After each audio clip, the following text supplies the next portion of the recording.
Good afternoon, everybody. Good afternoon. Hello, hello, hello. How's it going? Thought I'd start you guys off with a little song. It's becoming a tradition around here. It's a good one. As soon as you're born, they make you feel small by giving you no time instead of it all. Till the pain is so big, you feel nothing at all. A working class hero is something to be. A working class hero is something to be. They hurt you at home, they hit you at school. They hate if you're clever and despise a fool. Till you're so fucking crazy you can't follow their rules. A working class hero is something to be. A working class hero is something to be. When they've tortured and scared you for 20 odd years, then they expect you to pick a career. When you can't really function, you're so full of fear.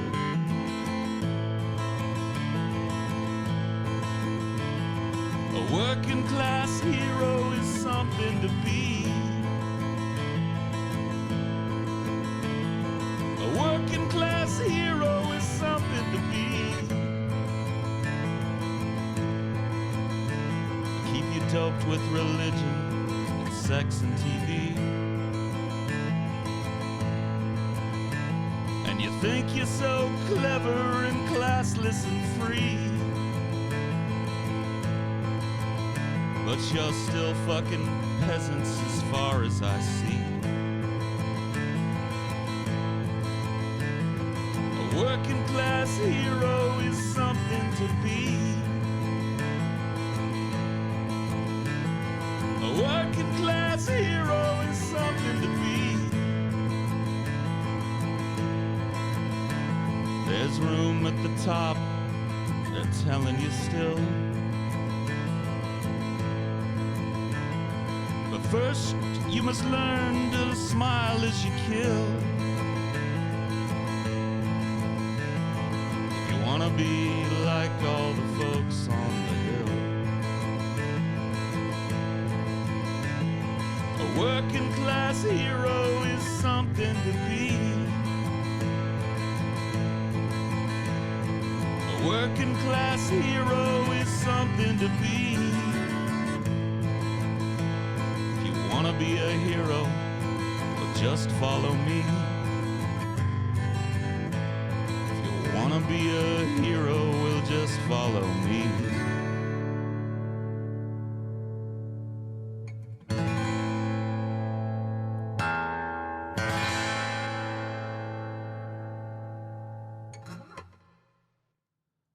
Hello, everybody. Welcome to Highdeology, the best show on the internet. I'm Paul Zigo. How are you?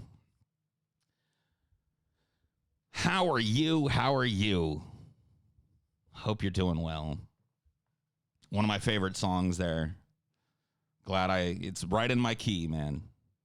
Right in my key. It's right at the edge of what I can do.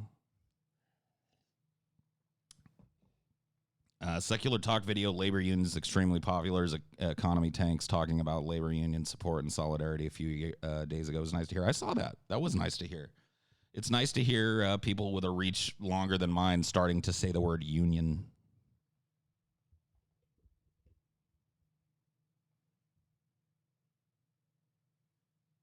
Needs more crackling fire. Oh, I should have like put a crackling fire sound behind it. Or do you want a crackling fire sound behind what we're doing? You want like a fireside chat type of thing going on? What is it called? That is a Working Class Hero by John Lennon. Of course, his version way better than what I was able to do, but one of my favorite songs. How am I feeling? I'm feeling okay, man. How are you? How do you do a backwards Hadouken? A forwards Hadouken is a quarter circle forward and punch or kick. A backwards Hadouken is a quarter circle backwards on the D-pad. So I'll show you. Here's a D-pad, right? So a Hadouken is going from here to here. Quarter circle forward or a quarter circle backwards and then a button. There you go.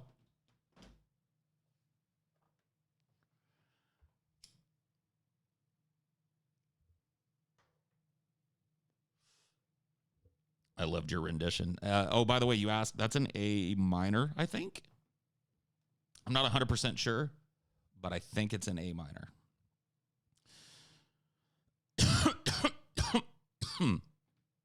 Excuse me. Nice. Nice. Nice. I'm absolutely terrible, completely dejected. Sorry to hear that. What is something you are the most proud of that you've done in a video game?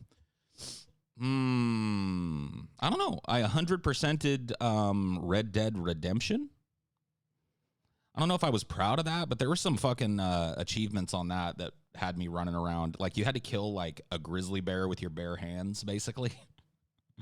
Like, you had to kill a grizzly, but without a gun. I remember that one being hard. There was a bunch in that one. So I 100%ed that one. But I really don't, I don't know, feel proud of myself for video games. Like, I'm playing a game right now called The Surge 2. It's basically a Dark Souls type of game, but set in the future. I figured something out about Dark Souls. It's not that I don't like the game. It's that I don't like the setting of Dark Souls. Because the setting of this game that I'm playing now is, like, you know, futuristic and shit. And it's colorful and cool. And, like, Dark Souls, I think the reason why I don't like it, it's just drab. Like, it's very gray, which I know fits the setting. But if I'm not interested in what I'm looking at and the different areas I get to go to and shit, like, oh.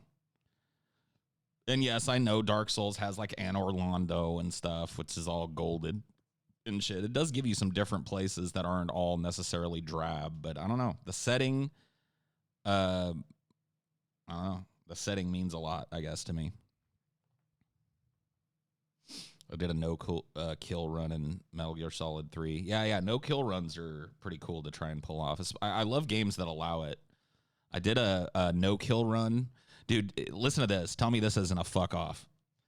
So you know that game, what was it? Deus Ex Human Revolution that came out? Not the sequel, but Deus Ex... No. Human Revolution was the first one, right? Well, the first modern one. So I was playing Deus Ex Human Revolution, right?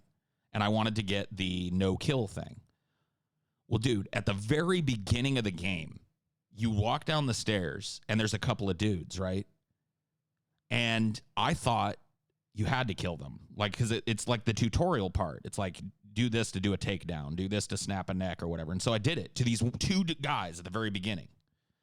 And then I played the entire game sneaking, using knockout darts, choking people but not killing them, you know, knocking everybody out, dragging the bodies around, hiding everything that I was supposed to do. Didn't kill a soul, didn't touch a soul. Got to the end of the game and didn't get the achievement because I killed those fucking first two guys. I was like, oh my God. You have to be kidding me. You have to be kidding me.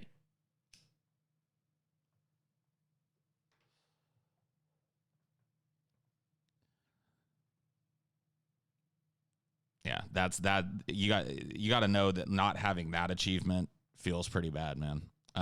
You might like Bloodborne. It's set in Victoria. I've seen Bloodborne, and it kind of reminds me a little too much of the Dark Souls setting, it being a From Software game and everything.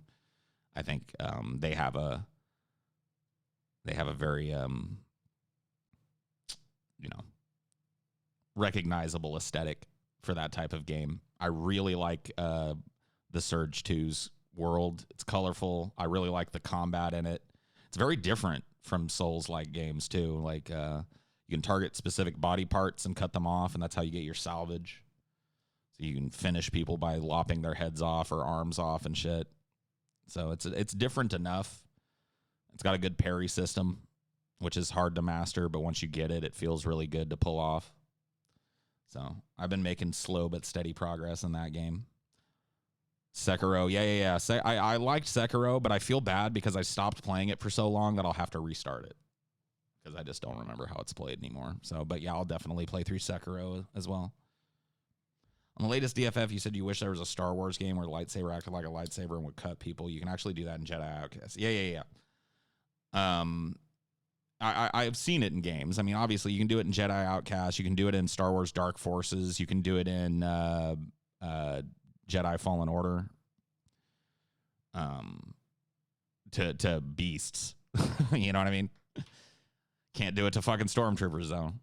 That's the only thing that was missing from Jedi Fallen Order, in my opinion, is the ability to really just, like, dismember people with your lightsaber.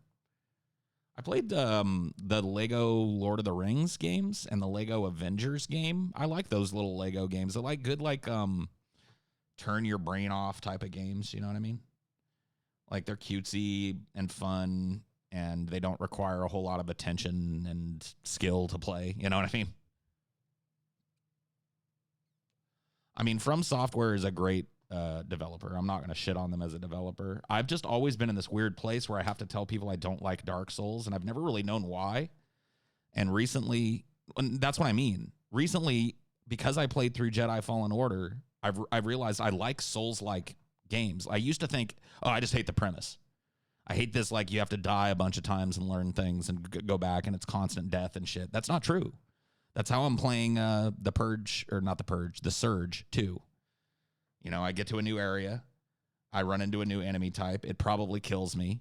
I get back to that new area. I try that new enemy type again. It probably kills me again. But third time's a charm, baby. And then I clear that area. And then I can move forward.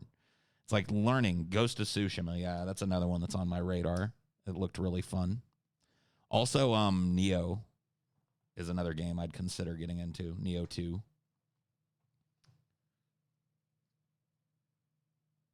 I always just kind of dismissed those as kids' games. Yeah, I think you are wrong. I mean, I have fun with them, and I'm fucking 40, so like kids' games. I don't know. Oh, you're talking about the Lego games? No, like they are. I mean, they're obviously for kids, but they're, you know, I've enjoyed them as adults. If you've never played Force Unleashed, it's kind of like Fallen Order. But more beat 'em up. Yeah. I played Force Unleashed on PS3 or whatever it was. And I don't think I ever beat it. But yeah, Neo 2 is on my radar as well. I know it's not out on PC yet, so I'll have to wait. But it will inevitably get a PC release, and at that point, maybe I'll pick it up. But I've got enough of these types of games to work my way through now. I'm just going to stay away from the Souls series. Like, I'm just not, like, I'm not interested. I don't like the cryptic kind of... Like, I know a lot of people love the lore of the Souls series and shit. But, you know, I don't. Like, it just doesn't, it doesn't hit me the way it hits other people. I don't like the design of it. I don't like the color palette of it. And I don't really like the combat of it either. But I play these other Souls-like games that feel way more stylish. And I tend to like them. Paul, I legitimately read Dune and love the setting, so hear me out. I don't like the new trailer. Too much new movie stuff. Like, only talking in one-liners. It makes me gag. What do you think? That's cool, man. I wasn't really looking at the trailer to see, because I know they were going to do that. That's basically modern trailers. They just do one-liner stuff, and they show you some sweeping visuals. I really did like the remix of Eclipse by Pink Floyd that they used behind it. That gives me hope that there's going to be an awesome soundtrack for this movie. But yeah, no, I was really looking at the trailer for my first look at some of these characters and seeing them in motion. And I really, really enjoyed what I saw there. But I, you know, whatever. You didn't like the trailer. That's cool.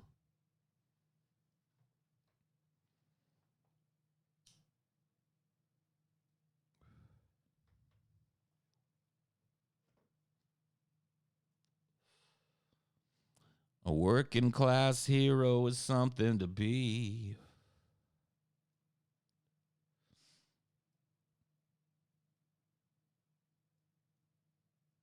The Soul series is like bashing your head against a brick wall until the blood and brain soften the mortar enough for you to break through. And when you proceed, you find another brick wall.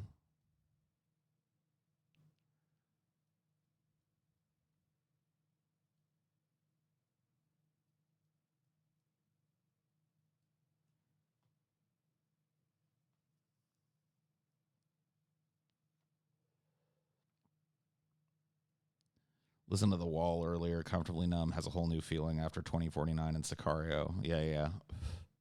There is no pain. You are receding. I can't remember who does the. There's a in the Departed. There's a cover of Comfortably Numb that I really like, and it's sang like that. Like the lead singer's not trying to sound all smooth like Roger Waters. He's like, there is no pain, you are receding. Paul, would you consider singing Isolation by John Lennon? I feel it's perfect for these times. Sure, I'll look into it. I've heard the song. I'm just not as familiar with it as I am Working Class Hero. Like, for me to sing a song like I sang Working Class Hero at the top of the stream, I have to know the song really well. Like, really, really well. And I don't know Isolation as well as I know Working Class Hero.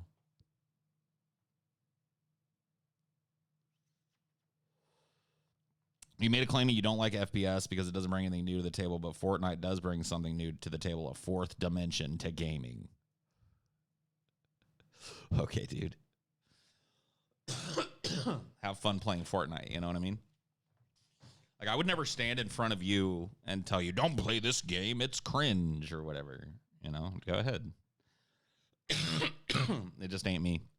Sunk fallacy cost equals Dark Souls. Sure. I mean, you get to a certain point and you're like, man, I've gotten so far. I've got to keep going. But I like that. Like, it's really frustrating for me. Like, it's a game that, like, I'm playing this game, the Surge, right? I'll get to this new area and I'll just get fucked by this new enemy that has all kinds of attacks I don't know how to counter yet. And I'll get so pissed off and I'll keep coming back and back and back. And you know, some bosses, like in this game, the first real skill check boss in this game, I probably fought him like 15 times before I beat him. You know, luckily your respawn point was very near him, so running back to him wasn't that big a deal. But yeah, I probably fought him a good 15 times before I beat him, and that's basically that's what a Souls game is. Nothing about Sekiro bothered me, actually. I really liked it. I just, like, I hit a really deep depression right around the time I started playing Sekiro. And when I get that way, I don't even play video games. Like, I don't listen to music. I just kind of retreat. And so I stopped playing Sekiro. And now I was a decent ways into Sekiro, not like super far or anything, but now I have to start over because I don't really remember how to play it. So I got to go through it again. But I think I'll be better at Sekiro now that I've played through Fallen Order and after playing through the Purge 2, which I plan on doing. I'm probably a decent chunk of the way into the Purge 2 now. My character's level 40, I think. So that you got to be getting pretty close to the end. I did not get to the Guardian Ape. No, the dude that I beat, I can't remember what his name was, but he was a big fat dude that was just like standing in this burning area. And I ended up one-shotting him, which is crazy for me. Like, I found this big fat guy standing there. And there's this other dude standing there that I talked to that helped me with him. But really, it was me. Like, he took a couple swings at that guy. I got his attention, and then I just managed to swag it out real quick. Barely beat him. I can't remember what his name was. Just like a big fat dude that I think he had like a jug that he drank out of and puked on you or something. Finally, a stream I can catch live again. Paul, this is my first donation you ever. Also became a patron recently. Finally able to get rid of my debt, so was eligible for a credit card. Hey, man, that's a fucking good feeling. Congratulations. Thank you for the kind donation. I appreciate you being a patron as well. That's good news for you, man. I'm glad to hear. So much bad news in the world. It's glad to hear that, we kindred spirits here on Highdeology can celebrate the victories of one of our own every once in a while. You know what I mean? When am I going to review Cuties? Dude, I was completely not in the know. So here's what happened with this Cuties movie, right? Because my girlfriend brought it up to me yesterday. And I was like, dude, this movie's getting blown way out of proportion. Because here's what happened. The initial drama controversy about this, right, that I saw was over the poster, which shows little girls all sexualized and shit. And then I saw another poster for it, and they looked all normal. They were dressed in jeans and shit. And I was like, this is just like, yeah, maybe the poster is sexualized, but this movie is probably just a throwaway kids movie. And so I had that. So I stopped paying attention to it. Like, I don't endlessly follow controversy. Like, I was like, oh, there's this movie coming out. People are saying that the poster is pedo bait, but I looked into it briefly, and it looks like the movie itself is probably just a normal little kids movie, and America should be ashamed of itself, and that's enough. That's it, right? So I'm sitting here with my girlfriend yesterday, and she brings it up, and I started to say that. I was like, dude, this whole shit has been blown out of proportion. Yeah, that poster is obviously in poor taste, but like, I think the movie is probably fine. And she was like, no, it isn't. She was like, let me read some of the things that happen in the movie. And she goes through and she starts listing off these things. She's like, a 9-year-old girl takes a picture of her own vagina and sends it to somebody on the internet. A 9-year-old girl flashes somebody her titties in order to gain access to something.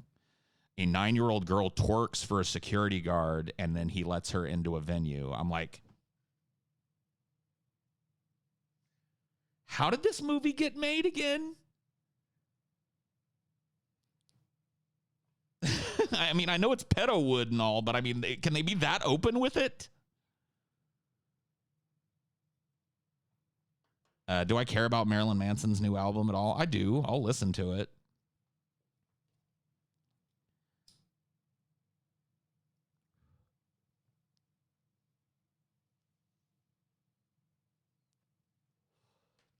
I do like Rammstein, yeah. Rammstein. Those facts are wrong. Okay. She's 11. Oh, my bad. Okay, she's 11. Yeah, I got that age wrong. Whatever it is.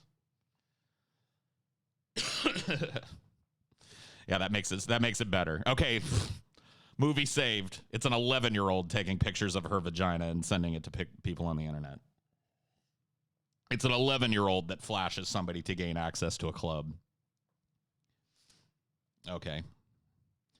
Just got done hearing about this awful stuff, so I thought, let's go listen to Paul and forget. Nope. Sorry. I mean, somebody asked me about it, and I just found out about it myself yesterday, so my girlfriend put me up on game. She was like, no. I'm glad she did, so I didn't go out in public with this stupid fucking opinion that Cuties was fine, Because, like, I thought it was all just whipped up because I saw the poster that came out in America, which is gross, and then the poster that came out in France, which is just like little girls running around the city or some shit. And I was like, this is a nothing burger.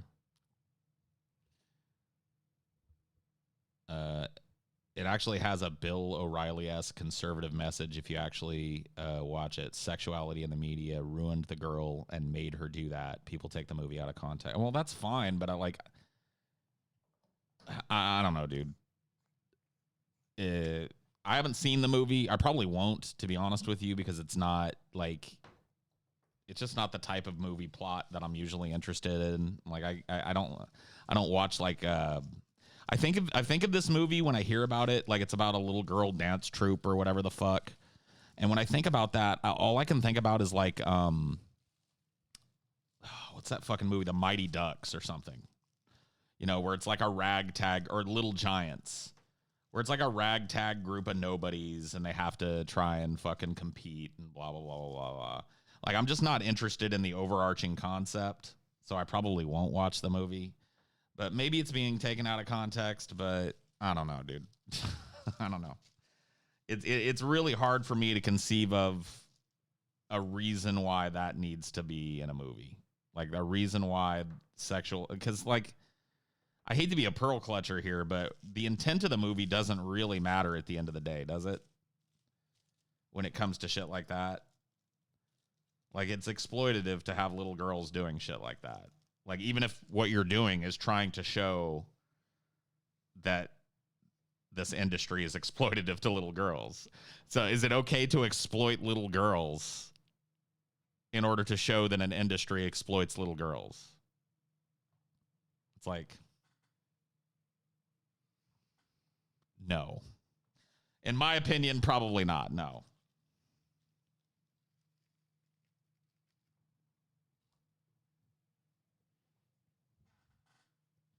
Actually, a really boring movie. People made it out to be all salacious when it's pointing out the sexuality of children in media. Right.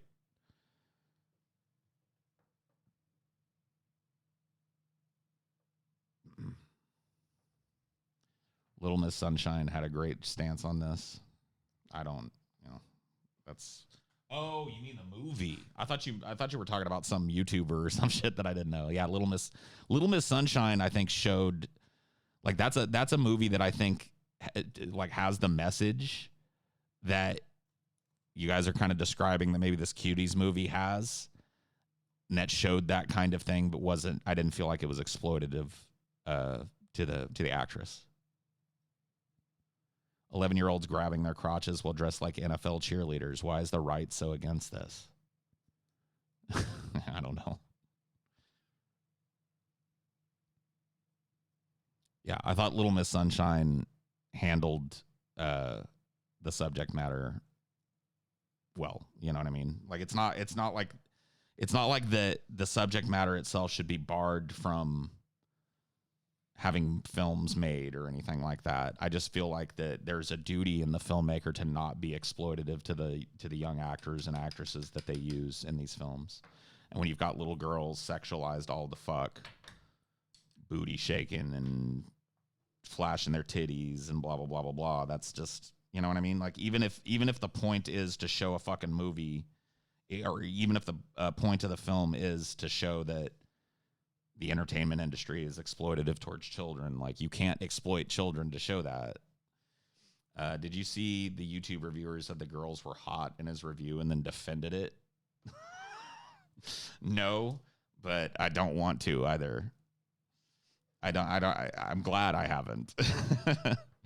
The internet is a fucking garbage fire, guys. It's a garbage fire. It's a complete and utter garbage fire. I will admit the movie is exploitative to the child actresses in the film. Well, there you go. Then you know where I stand on it. You know where I stand on it. Like if you're going to show something, like no topic is off bounds. Like there are movies about pedophiles and movies where pedophiles feature prominently. And in those movies, they work with child actors and shit like that. The one that springs to mind immediately is Happiness by Todd Solondz, which one of the main characters is a pedophile, like a closeted pedophile, the son of a young boy in the movie, ends up molesting one of the boy's friends. So that type of shit, like those types of dark topics can be shown in film, but the movie industry has a duty, has an absolute duty to not exploit the children involved in that, period. And, I've never seen this movie, but from from some bullet points that I've heard about it, it's clearly exploitative to the young ladies that are in it. And that's not cool.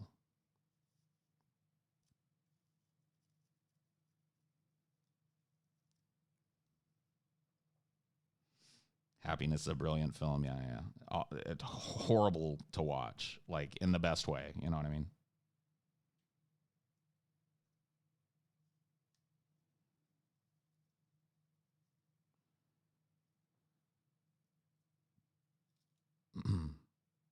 Is the message similar to Kids? Yeah, see, that I don't know. I know I've seen Kids, and that movie is fucked up. But once again, I feel like that movie was not.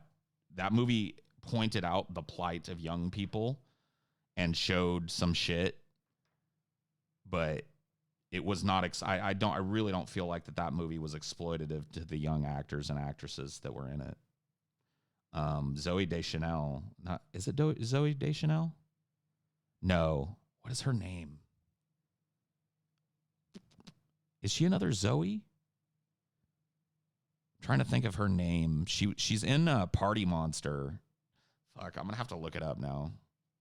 She's in a bunch of shit, but I'll get you her name real quick. I'm forgetting it. Yeah, she plays Gitzy in Party Monster, which is another movie that everybody hates that I love.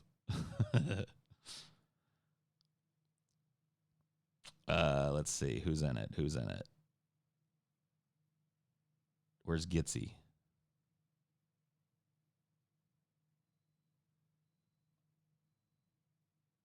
Why is Gitzy not in here? See full cast. She should be on the front page. She's a huge fucking Gitzy. Chloe Savini. There you go. There you go. There you go. Chloe Savini. That's why I had her mixed up with Zoe Deschanel. Cool French first name, French last name. You know what I mean? I know you like Star Wars Beyond the Films. Have you read the book Dark Plagueis or the Darth Bane trilogy audiobooks with sound effects on Google Play Books? They're really good. Cool. I'll check them out, man. Yeah, I haven't really read any of the extended universe novels from Star Wars, but I've heard from people that there's some that are actually really good. I wonder if I can get those audiobooks on Audible. I'll check into it. I've got an Audible subscription that I use for my audiobooks. I would prefer to get them that way, but good tip. Thank you again for your kind donation, my friend. Paul, never got to experience classic MTV, so I've always wondered what the appeal of Beavis and Butthead was for kids in the 90s. What was it that kept you coming back to it while it was on the air? I think it was the brilliant kind of like way that Mike Judge visualized what a lot of teenagers were going through at that time, like in terms of like what our lives were like. Sitting around on a shitty couch watching a shitty TV and laughing about music videos and rocking out to music videos was a big pastime for me when I was a kid. Like, you know, the internet was not a huge deal. And there were just some times where you would go and chill at your friend's house, and that's exactly what you'd end up doing. You know, you'd end up sitting there on his couch, getting stoned, watching MTV. And so it was basically like, I think it was like seeing a little reflection of yourself there on the screen. We loved Beavis and Butthead because they didn't take anybody seriously. They hated it. Like, they didn't hate adults, but they just kind of like disregarded their advice. They were very rebellious, but not openly in a way that seemed edgy. They were just kind of like, you know, they just fucked off any advice that came their way.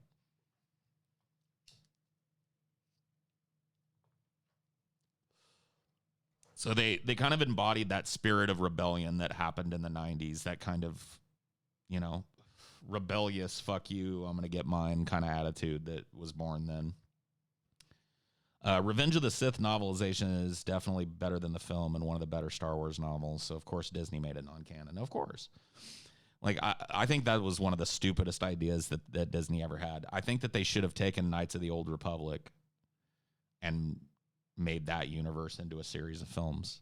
Like, back when the Republic was strong and the Sith and the Republic lived in an uneasy truce. I was into Daria, but not as much as I was Beavis and Butthead. I watched Daria, but not. I wasn't as into it as Beavis and Butthead. Frog baseball. Plus the first job and not caring because it's a sucky fast food job too. Yeah, of course. I love the Dark Plagueis one. It's like a House of Cards in space with lightsaber battles. The Darth Bane trilogy is close second. Might have to check out the. What is one fact about you that surprises people? That I'm baby beauty pageant royalty. That's my go-to. I am a baby beauty pageant royalty, and I will provide you guys with some receipts if you'll give me a second here. Just so you know I'm not bullshitting you. Because this is one of those things that a lot of people, like, for whatever fucking reason, dude, they will bullshit. They'll bullshit about this. So, hold on. Let me get my fucking shit open here.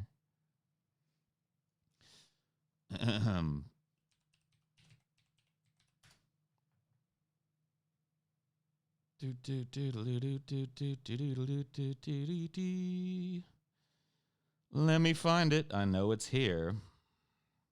Yeah, I took a picture of my newspaper photo.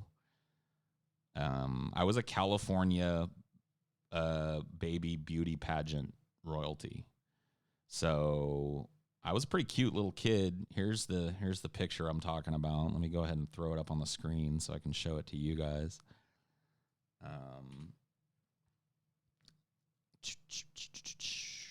If I go like this, no, because I haven't fixed that yet. Okay, sorry. I changed my camera. I should look way better than I normally do. So, let's see. Yeah. That's fine. And I've got to fix the cam too. Blink. So let me just do that for this page. This is shit that I should be doing behind the scenes, but so there you go. So I was Mr. Petite, California, 1984, I want to say. I think I was 4 years old here. Yeah. So that's a fact about me that usually surprises people. And if you want more receipts that I was a cute little kid, here you go. Here's me as a cowboy. Howdy there, partner. We don't usually get people like y'all around here. You love that bowl cut, don't you? Mr. Petite right here, dude. Here I am as Dracula, the scariest fucking Dracula, by the way, that you've ever seen. This is an insanely good costume. This is me being a fucking pimp as a kid. Let me move my cam so you can see what's going on here.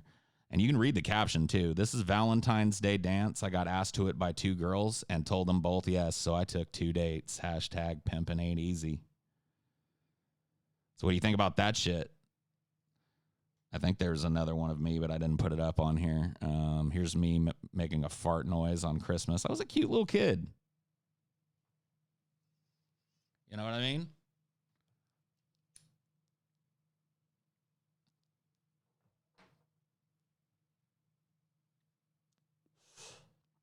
I was an adorable little boy. It was me busting a move on the dance floor. Popcorn pimping, dude.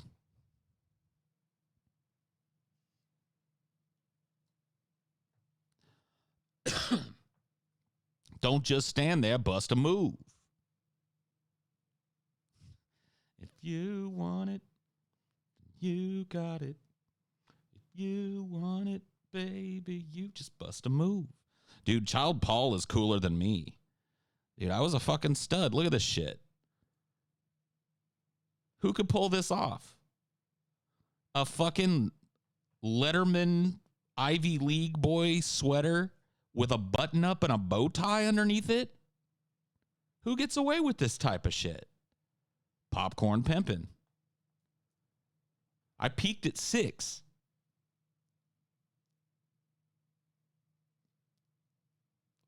This is getting creepy, like toddlers and tiaras is creepy. That Mr. Petite shit was the only time I did it. Once I won Mr. Petite, my mom didn't. By this age, I was not doing that. These were just pictures, like family pictures that my mom would send us to like the photo studio to have taken, which was way like popular back then. A lot of people's families used to do this. It's not very common anymore because everybody's got like, you know, really high quality cameras and shit on their cell phones now. But, you know, back in the day, people used to pay, you know, you'd take the whole family down to the photographer, get them all dressed up and get some nice pictures taken. So, yeah, I peaked at 6, dude. Let's see. Is there any more? Oh, yeah, look at this. Look how chill I used to be, too. That's another thing that you can see in the caption here. Like, I was a chill. Look at me. You can just tell I'm chilling. You can tell I'm not. I'm there to fucking chill. I'm in the moment. You know what I mean?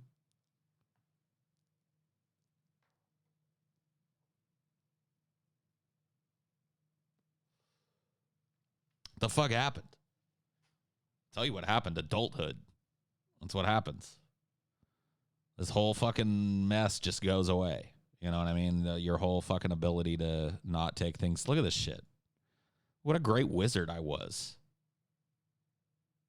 It's like it presaged what I would look like. It's like I knew back then.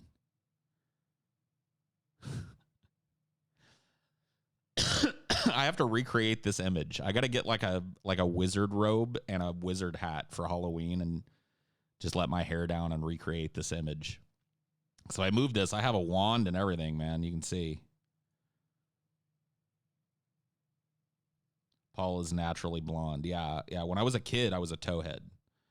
Or that's like a country saying for somebody that was super, super blonde. Like you can tell looking at me here. Well, I'll try and find another picture. Let me scroll through my horrible fucking Instagram shit. Yeah, here's another one of me. Exposure's pretty bad on it, but you know, this is like I told you guys, I was probably 10 here. I didn't get fat till 6th grade, so I was an athletic little kid. Until now, I thought you were someone who was impossible to imagine young, but yeah, you changed, man. Yeah, for sure. But the more things change, the more things stay the same, dude. I had the same fucking sense of humor back then. I would get caught on jokes, and people would get sick of it. But it's how I learned to, like, TJ. It was TJ that pointed out to me that I did this. Like, it used to be just something that I did. And he was the guy that pointed out to me that this is part of my process. Is like, I'll get a joke, right? And it'll be funny. And a lot of times the instinct is, all right, we got to laugh out of that. Let's move on. But that joke will stick in my head and I'll think of something else, some other angle on it that's funny. And then that'll happen and that'll lead to another angle. It's like I love taking a funny concept and then trying to pick all of the meat off of the bone in that concept, like trying to find all of the little pockets of funny. You know what I mean? And I used to do that as a kid, too. Like, I would tell a joke, and then I'd tell it differently, and then I'd tell it in a different way, and then I would change the joke a little bit and tell it in a different way. And, I developed that kind of skill at an early age, or not skill, I guess, just the habit, I guess. So, yeah. No Amish beard yet, yeah.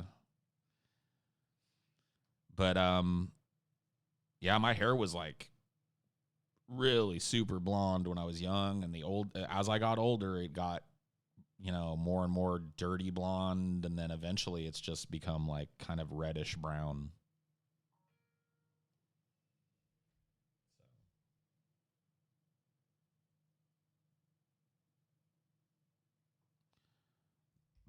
Oh, are you in the just out of curiosity?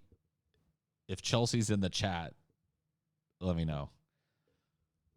If you're watching, Chelsea, just type a yo, yo, yo or something in the chat because you just texted me and I can give you an answer. For show.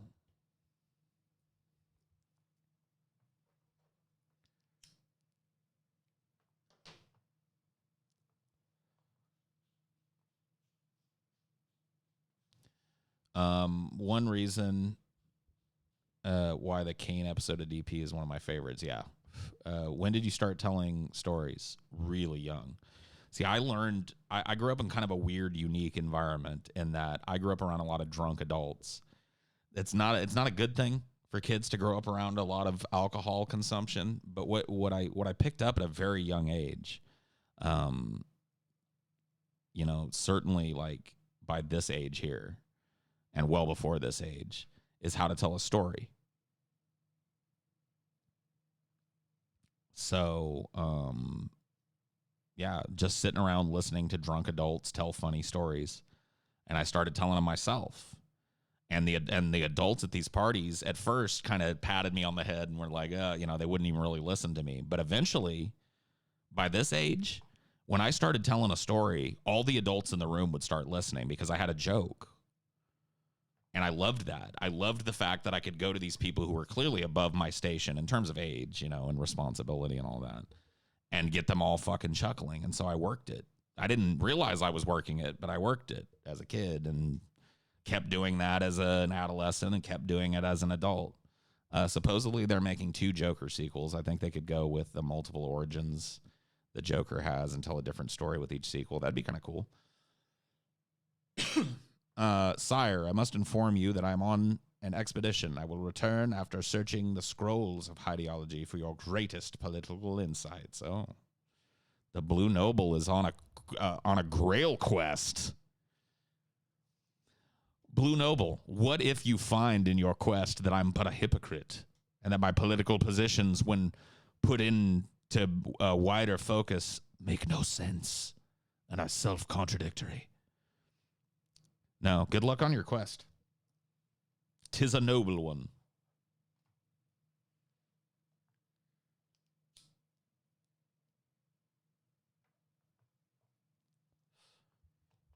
I mean, there are downsides to growing up around a lot of alcohol that I shouldn't have to explain to you guys, and that I really don't feel like explaining to you guys if I do. You can go look up adult children of alcoholics or children of alcoholics on Google and find out some of the fucked up shit that happens to you when you're raised around a lot of drunkenness. Are you a fan of dark humor? Yes. I'm a fan of ultra pitch black humor. Like absolutely offensively pitch black humor. Yes. The darker the better, the grosser the better, yes. What background lights do you use? I can kind of show you guys that, I think. Let me see if I can get a shot of this for you. So it's one of these rigs. It's just like a standing light rig, but it is filled with LEDs. 4 LED bulbs a piece. So I've got one up here and I've got one down here as my backlight. So you can see if I put my arm behind me, that's casting light behind me. And the one I showed you here is casting light up here. And because they're LED bulbs, I can take individual control of them as I go. So for example, the one that's going to be the most dramatic is the one that's on me. So I can take that blue, green, anything in the RGB spectrum, any shade of color that I want, I can create with this. I like to keep it on a kind of a warm light, just warm natural, which is a setting on it, but darker, because I don't need a ton of light on myself. The darker I am, the less prone to being shiny I am, because as you can see, I'm a little pale and a little shiny. That's better. But anyway, is the Blue Noble Paul Squire? I guess so. I mean, I never squired him, but that's how some squires get the job, you know. We'll see what he turns up. I wish him the best in his quest. Have any scary stories? I mean, paranormal scary. Well, there's my alien encounter story, which I don't really feel like telling again. I've told here on the channel a number of times, and I've told on DP a number of times. So you can search for it. Can you do a strobe? Yeah, I can strobe either of these. I can set them to change colors gradually. Like if I want it to be like something that's slowly, like a blue that slowly shifts to a green or whatever, it's got all that shit. Once your hair reaches a certain length, is the ponytail bun is mandatory. Yeah, I'm at that length now. It's like, I can take it down if you guys want. Like, I wear it down a lot, but there are just some times you got to get it up off your neck and get it out of the way too. Like, one of the things that I've learned is like, as a smoker, I got to be careful. I'm already pretty careful because of the beard. Like, one mistake that I've made that I'll never make again is when you've got like let's say you've got a smaller stub of a cigarette, right? You got to light that. The closer you get to this beard, the more likely you are to have and you're like, oh shit, and then you got a singed mustache or some shit. So I'm already careful, but with this shit, like sometimes this shit is just like hanging out in places I don't know it is, and I'll go to light something and I'll feel like, I'm like, oh shit, like a little strand of hair is fucking caught. I gotta be careful, man. It's a fire hazard having this much fucking hair. Does Alcoholics Anonymous work? For some people, probably. Yeah, I think it does. I mean, I kind of don't like AA because it really does push a Christian agenda. It hides it with this higher power euphemism to draw in people that don't believe in the Christian God. But once you're into AA, it's kind of slowly but surely revealed that it's Christian this, Christian that.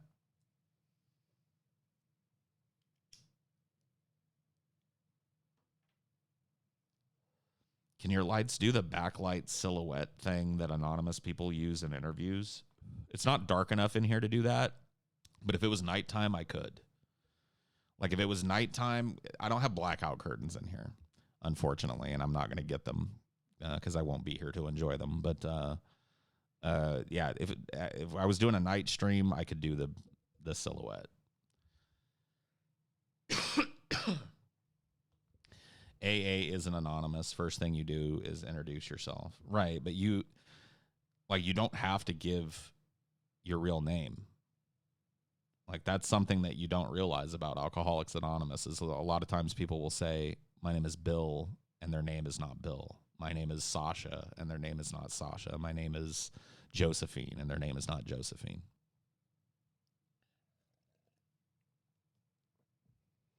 Ever stolen something? Sure. I shoplifted once when I was a little kid, probably around the age that you saw in the pictures I was showing you earlier. I grabbed, it was just something I did. I was a little kid and I saw some bubble gum that I wanted. I remember it was like Hubba Bubba chewing gum or whatever the fuck it was. And I wanted it. And so I just grabbed it and I stuck it in my pocket. And then as my mom was unloading the shit that she had bought at the store, which was this little like convenience store. She had gone there to get some stuff from their deli and a couple little items. She's unloading. She's putting that shit into the trunk. She sees me unwrapping a piece of bubble gum. She's like, where'd you get that? And I just kind of like, pointed back at the store. And she was like, grabbed me up, like grabbed me in the way that I knew I was in trouble. You know what I mean? Grabbed my arm, grabbed me by the wrist, and then held it high as she walked, She carried my ass to that fucking back into that little convenience store to the dude that run it and said, my son has something he'd like to tell you. And I didn't know what she meant. And he's just standing there. That guy was confused. And I didn't know what my mom meant. I didn't know why I was in trouble. She was like, my son took something from you that was not his. You want to show him what you took? And I pulled the Hubba Bubba pack out of my thing. And she said, uh-huh. She said, so I'm going to go ahead and pay for that now. And then the guy kind of picked up on what she was trying to do. And he was like, maybe I should call the cops. And my mom was like, maybe you should. And I started. That was it, dude. I was like, ah. She's like, yeah, that's right.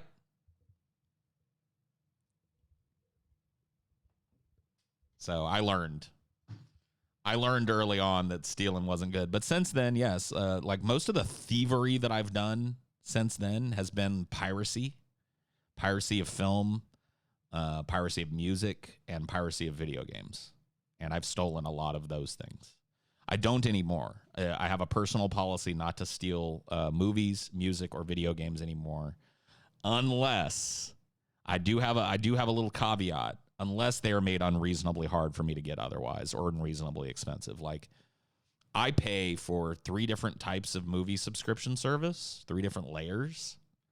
I pay for Amazon Prime, which has its own layer of movies. I pay for Netflix, which has its own layer of movies. And then within Amazon Prime, I think Showtime or Cinemax right now. I switch it around.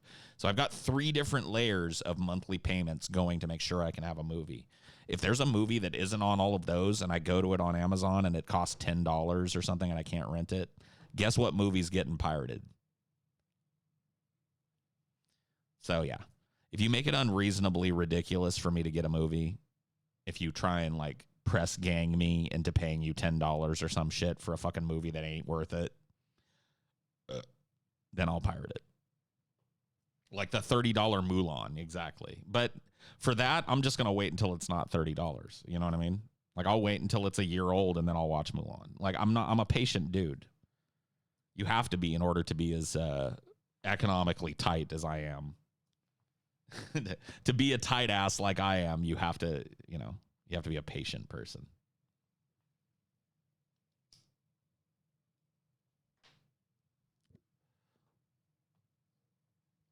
I pirated Bill and Ted 3 on release day. Well, I mean, it's fine. Look, dude, no judgment against you and what you decide to do. I made the determination that it was kind of hypocritical for me to pirate other people's shit and then bitch about having my shit pirated.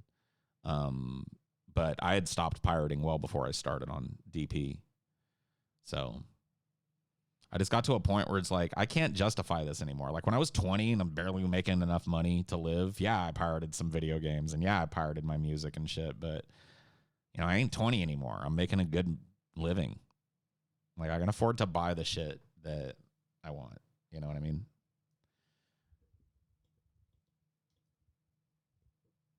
You're like that with games now? Yeah. Like a game, for example. Back in the day, it used to be rare for games to have demos and shit. And so a lot of the piracy, quote unquote, that I did of video games, like if I would pirate a game because it didn't have a demo, I'd play it, and if I really liked it, I'd just go get it.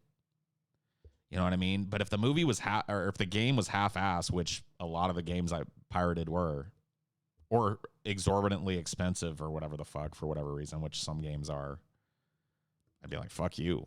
I'm just steal your game. Wink.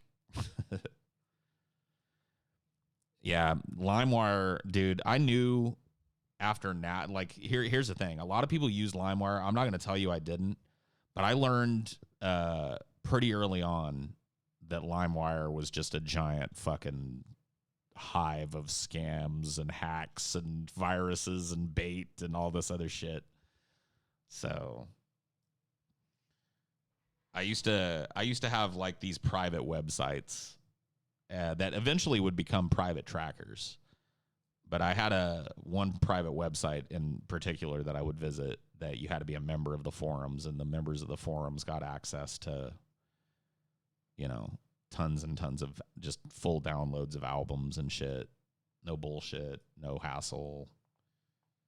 No, dude, one of the things on LimeWire, here's when I stopped using LimeWire, right? I was looking for this old album, and I can't remember even what the album was that I was looking for, but I couldn't find it anywhere, and I went to LimeWire to get it, right? And I'd used it like that in the past, and I found it, but it only had like one like person seeding it or whatever at that time, and so it came really slow, and I was like, oh. And so I left it on overnight, right? And I got up that next morning, and there it was. Well, yeah, just go ahead and tell everybody my secret, Ricard. No, yeah, it was Demonoid. Well, Demonoid was one of the private trackers that I had a membership at. But I had a number of memberships at private tracker sites. But yeah, LimeWire. So anyways, I waited for this fucking download to happen.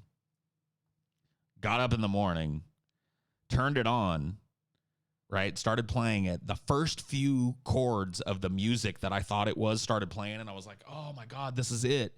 And then all of a sudden it cut off, and it was like, hey, this is your president, Bill Clinton. If you want the best porn, go to www.girlsfuckingguys.com. You know?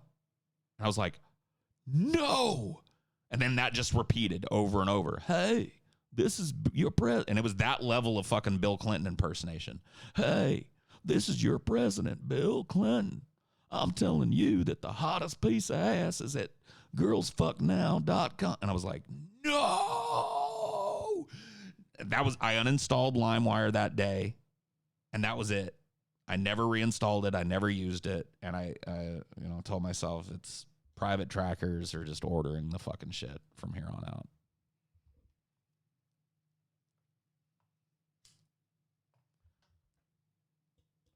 Oh, Chelsea, to answer your question, I'm glad you're in the chat. Yes. In fact, I was going to offer you, and I don't even know if you guys would be interested in this, but either time, I want to make sure you see him as many times as you can. So just call. Yeah, I'll call you and let you know, but you can take him for some time too, if you want. Spread the fucking Dynor love around. You know what I mean? Have you watched Cuties? No, I have not. I talked about it earlier though, so if you want to see what I think about it, go listen to near the beginning of this.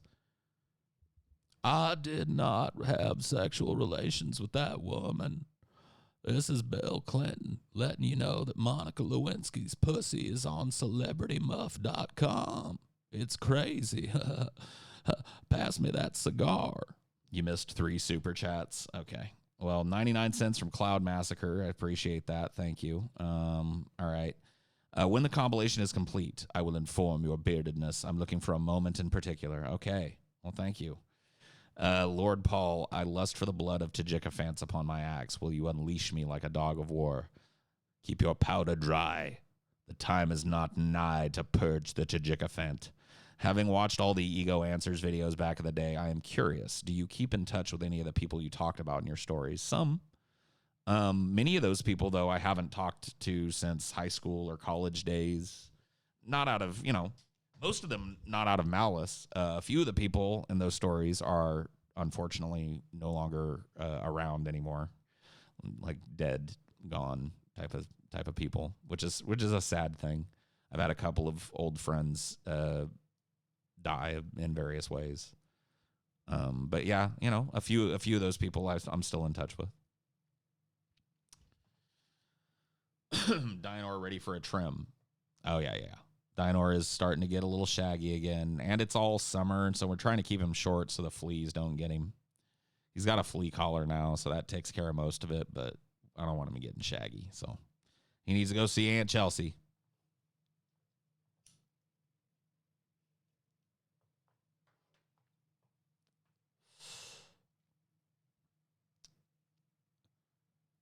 You know what, guys? Give me 1 second. I'm just gonna call Chelsea real quick because I don't want to forget about it. I'm gonna mute up my mic so you guys can't hear shit.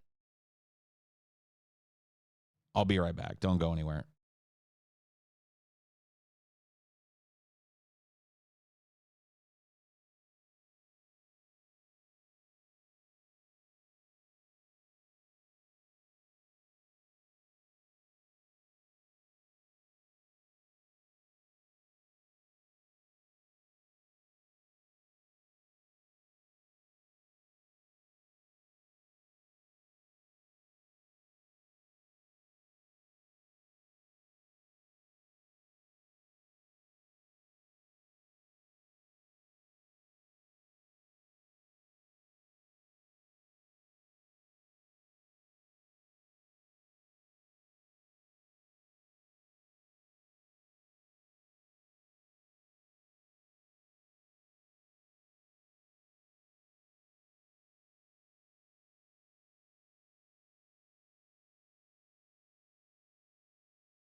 Okay.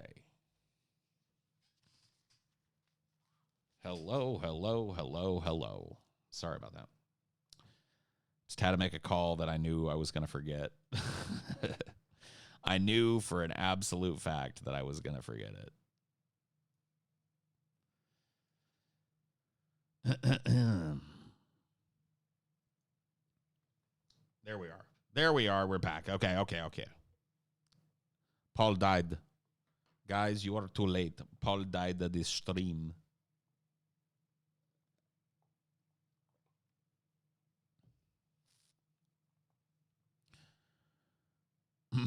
You missed a lot. Oh, no. No, I didn't. Dinor looks like Gurgi. Dinor is Gurgi. That's why TJ loves him so much. Because he knows deep in his heart that he has a real Gurgi and that it's Dinor. Hey, Paul, just joined. Hey, been here for, how long have I been here? Been here for about an hour. What's up? Since the world is so connected now, do you ever feel pressured to keep in touch with people from your past? When in previous generations, those people would have likely dropped out of your life. No, I actually live a life that's very much like people in previous generations live. Like, I stay in touch with my family. I stay in touch with one or two very close friends, but the vast majority of people that I knew, and you got to keep in mind, I was born and raised in a small town. I was a relatively popular dude. I had a lot of friends. Like, I would say in high school, like I didn't have like 20 friends, but I probably had 20 or 30 like friends, like acquaintances, like people I chilled and partied with and was cool with. I don't talk to none of those people now. I haven't heard from most of those people in fucking 20, 30 years, and I probably won't ever again. You know what I mean? I live my life very much like that. The people that are meaningful to me genuinely are still in my life. And I don't mean that in a negative way against, like, it's the same way with them. You know what I mean? It's like they can pick up the fucking phone. They can get a hold of me if they want to. They know my mom and shit. So it's like, you know, they're fine with me having moved on. I'm fine with me having moved on as well. Yeah, Dinor does love his munchies and crunchies. It's true. It's more proof that he's Gurgy.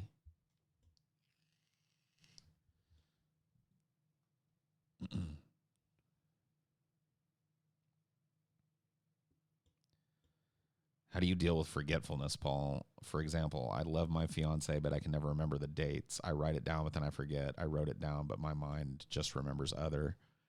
Yeah, that's tough. I mean, I'd say use your cell phone. Like, what I try and do is set alerts on, like, set reminders on my cell phone for key dates, like a couple of days ahead or like a week ahead, so that I know that, like, birthdays or whatever are coming. But I'm real bad about it too, to be honest with you. So, I think the reason for that is that I don't really, like, and this is going to sound shitty, but I don't really enjoy gift giving culture. Like, I know that we live in a gift giving culture and I see the value in it and I understand the expression of it. But if I could make it to where I didn't get any presents and I didn't have to give anybody any presents for any days, I would flip that switch in a heartbeat. I just don't. I don't know. I don't like it. I never really have. And it kind of sucks. It's like I'm grateful for gifts. When I get gifts, I'm always grateful. I'm not one of those people that's like, you know, but that's part of the problem. It's just like, I don't want this from you. I appreciate it. Like, I appreciate you thinking of me, but you could have just clapped me on the shoulder and said, I love you, dude. And it would have had the same effect as you buying this expensive thing for me. You know, so that's how I show people I love them. I tell them I love them. I hug them. I hold them. I counsel them when they need it. I call them when I need counsel. That's how I show my love, is like through affection. You know, if I love you, you know I love you because I've told you I love you. All the people I love know I love them. And that's how it works. Why do I hate gifts? It's just, it's hard to talk about, but I can go into it. I mean, here's one of the things I hate about gifts: the social expectation that comes with them on both sides. So there are some times when people have gotten me gifts for something and I didn't get them anything in return. And it's like, fuck. So basically what that means is I haven't thought of you, which isn't true. I just didn't think to get you a gift. You know what I mean? I've been on the other end of that. There's like this social pressure. And then there's like, so I give somebody a gift and they didn't think of me to give a gift. And then like 2 weeks later, I get a gift in the mail. Like, it's like some kind of arm bar that I put the person in to get me. I just don't like it. I don't like it. Like, yeah, weird reciprocity. Yeah, exactly. That's a really good way of putting what I'm trying to say here into words. That's a much more succinct way of saying it than I was saying it. There is a very strange reciprocity with gifts that I'm not fond of. When I give a gift, I don't expect one back, and I don't expect a gift ever. I really don't. I get them and I give them because I know that other people do expect that. But if, like I said, if I had my druthers, I'm just as fulfilled by a hug as I am by a sweater or a hat or whatever.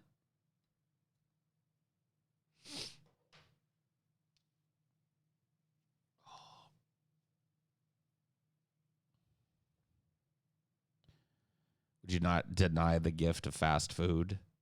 No, I don't deny gifts, unless it's from somebody I don't know and it's really exorbitant. Like, I'll tell you guys a story, and I won't give any details. There was a really, really rich person that watched our show who I became friends with on the Discord who wanted to send me some absurd shit. Some absurd shit. Like, some shit that I could never have afforded on my own. And I said, thanks, but no thanks. Have you ever gotten a gift that really touched you by its thoughtfulness? Yeah.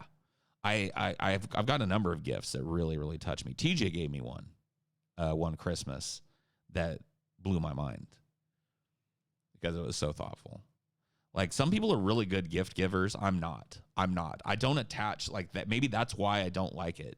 So you bringing that up actually helped me to come to another realization, or at least voice another pocket of this gift giving thing that I don't like. I'm not good at it. I'm not good at like finding a material thing that attaches to a person. And TJ's really good at that. Like, he's a really great, thoughtful gift giver. And I'm not. Oh yeah, babe. Like, Amelia's given me some great gifts. Bath bombs. Just like little things. I love that. I love little things because, like, to me, if the person didn't spend a bunch of money on stuff, that's better, because like I hate that people have to spend money on shit. I love little like those bath bombs that you got me for, was it our anniversary or for my birthday? I can't remember which. But dude, those lasted like 6 months. For like 6 months, I smelled great. I was like, yeah. Paul, where did you get that giant incense holder? I got a large one on Amazon, but ash still spills over the side. I got it on Amazon. I don't know what to tell you, dude. Got it on Amazon.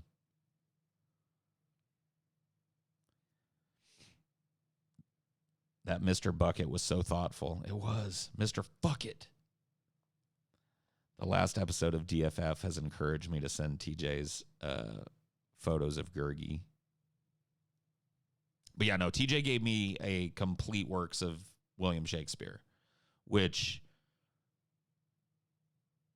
I'd had a really, really nice one that I kind of left in my divorce, and I'd lost it. So it was a really thoughtful thing for him to get me that, and it moved me. It's moving me just thinking about it. Because it's an important thing to me. Like, having that near me is important, even if I don't pick it up and read it all that often. Because, the material in that, I feel like that's my Bible. The complete works of William Shakespeare is as close to my Bible as you can find. I think all of the human condition is described in there.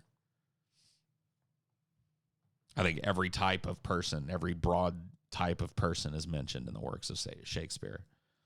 I think the basics of human sentimentality and human relationships and human archetypes are represented in the works of Shakespeare. So it's like giving somebody the key to basic understanding of human beings. Read us some Shakespeare.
Had to go, rather than going to a website, had to go get the very copy that I was talking about.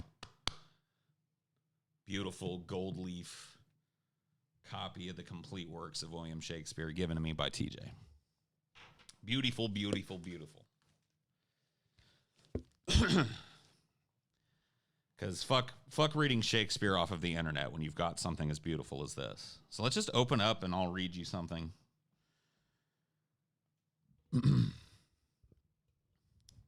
Don Pedro from Much Ado. Now unto thy homes, good night. Yearly will I do this right. Good morrow, masters, put your torches out. The wolves have preyed, and look, the gentle day. Before the wheels of Phobos round about, dapplers the drowsy east with spots of gray. Thanks to you all, and leave us. Fare you well. Claudio. Good morrow, masters, each his several way. Don Pedro. Come, let us hence, and put on other weeds, and then to Leonato's we will go. Claudio. And Hymen now with luckier issue speeds than and Hymen now with luckier issue speeds than this for whom rendered up this woe. I love iambic pentameter. It's like poetry that isn't poetry. The Merry Wives of Windsor. Yes, pure lady, if he has a quarter of your coat, there is but 3 skirts for yourself in my simple conjectures, but that is all one. If Sir John Falstaff have committed disparagements upon you, I am of the church, and I will be glad to do my benevolence to make atonements and compromises between you.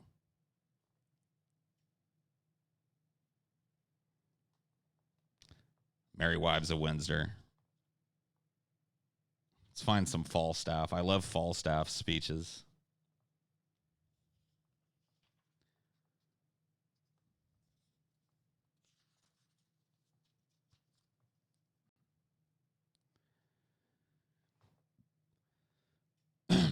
Mary, this is the short and the long of it.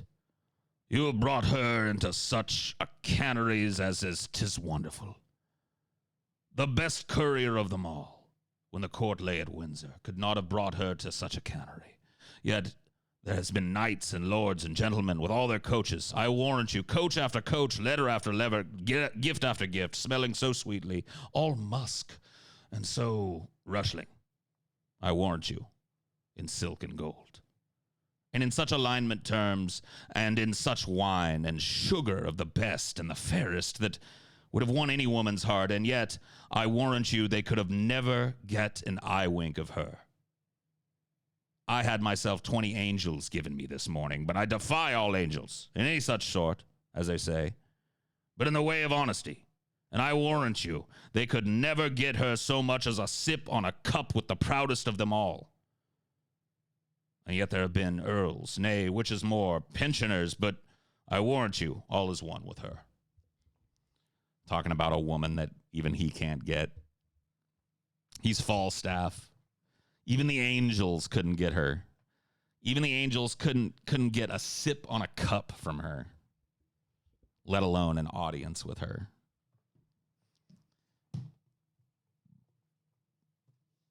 This is a beautiful book. This is a beautiful, complete works. It's written so perfectly, like I don't know, just the layout. You can't see the words, obviously, but the layout is just so page perfect for script reading.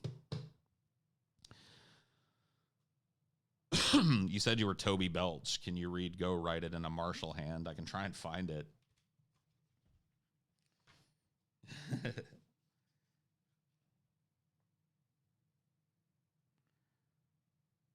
See.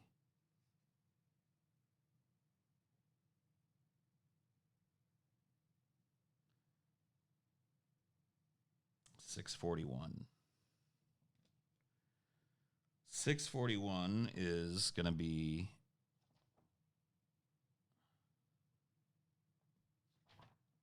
play.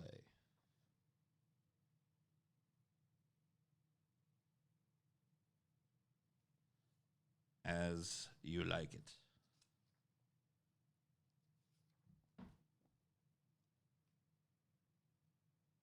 no, we're not looking for As You Like It. We're looking for 12th Night, 641, yeah. Yep, there we go. So now within here, I've got to try and find the speech. Toby Belch is almost always drunk. Is there a Shakespeare movie you'd recommend? The Kenneth Branagh Hamlet is pretty good because it's like play exact. Every scene is exactly as it appears in the play. They didn't add or subtract anything, so every line of Hamlet in it is in it. So what? I forgot which Belch monologue am I looking for here again? Okay, there's the clown and Malvolio.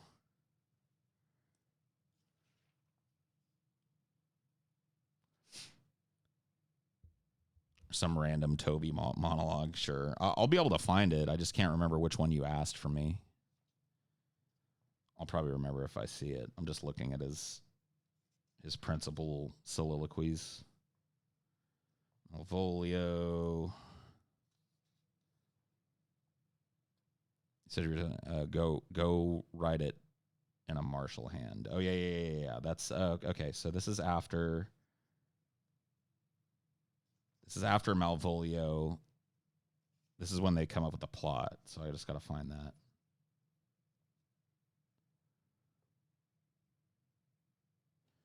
Go find it in a martial hand. I wish. There's Malvolio. We'll be after this.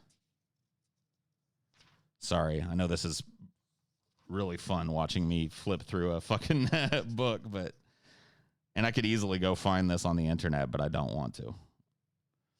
Like, I want to find it here. This is the old way of doing things. Okay, so I've passed it. Maybe I will just.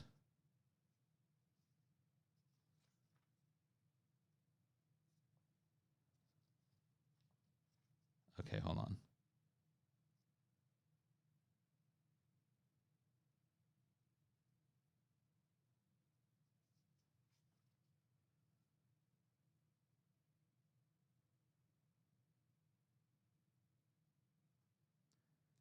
Sir Toby Belch. It's got to be here. Oh, yeah, there it is. So this is Sir Toby Belch telling his friend Sir Andrew Aguecheek a knight to forge a letter of love from one of their rivals, Malvolio, to this woman to make him think that he's in love with her. So and Toby Belch is a big drunkard. Go. Write it in a martial hand. Be cursed and brief. It is no matter how witty. So it be eloquent and full of invention. Taunt him with the license of ink. If thou thou'st him with some thrice, it should not be amiss. And as many lies as will lie in thy sheet of paper, although the sheet were big enough for the bed of Ware of England. Set them down. Go about it. Let there be gall enough in thy ink, though thou do write with a goose pen, no matter about it. It's been a long time since I played Belch. And reading him is tough. Reading him drunk is even tougher. I played Belch right after high school. Now will not I deliver this letter, for the behavior of the young gentleman gives him out to be of good capacity and breeding. His employment between his lord and my niece confirms no less. Therefore, this letter being so excellently ignorant, will breed no terror in the youth.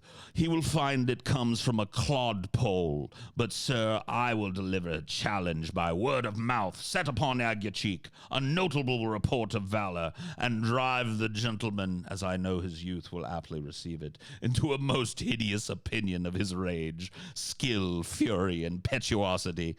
This will so fright them both that they will kill one another by the look, like cockatrices. I love Shakespeare, dude. I love the plotting and the planning and the scheming of it. Yeah, where's the control F on this book?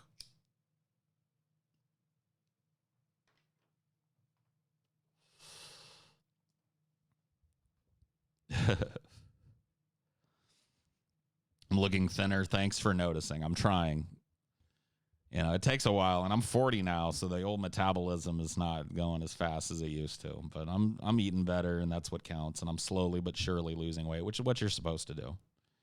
You're not supposed to drop tons of weight at once, and so I'm not. I'm losing, weight at a very slow and steady pace. Have you ever read Shakespeare performed in original pronunciation? Yes, not live. I would love. They did a round of it at. I can't remember the name of the Globe, at the Globe Theatre in London, which is restored to the original way it was in Shakespeare's time. And they were doing this original pronunciation run of different shows. And I would have loved to go see that, because as strange and alien as some of these can sound, just due to the colloquial difference between then and now, when you hear it pronounced the way that they pronounced it, it's pretty insane.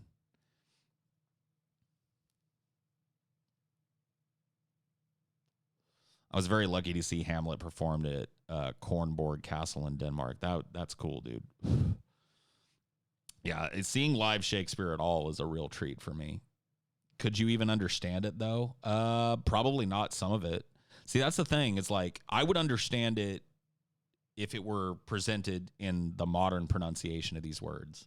I would understand some of it. It's not like all of it sounds alien.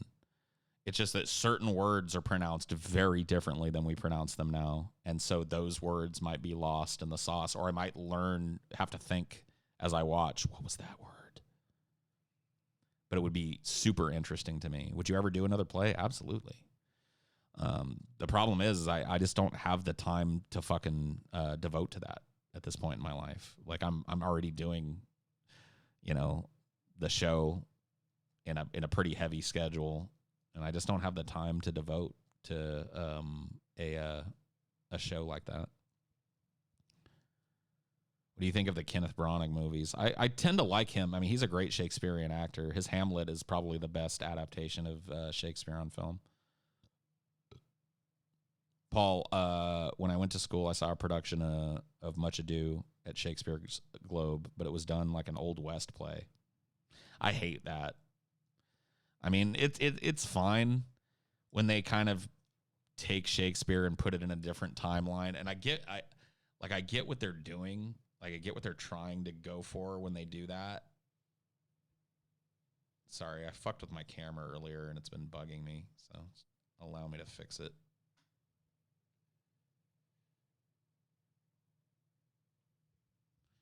No. There we go. That's what the problem is.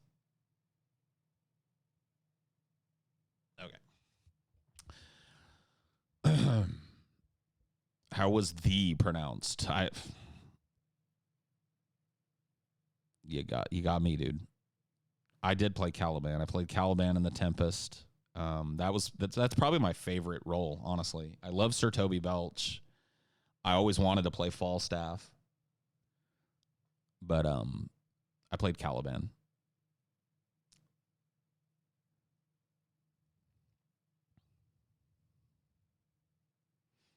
Like the Leo DiCaprio movie, yeah. Let me see if I can find Caliban's All the Infections the Sun Soaks Up speech. It's right at the beginning of The Tempest. One of my favorites.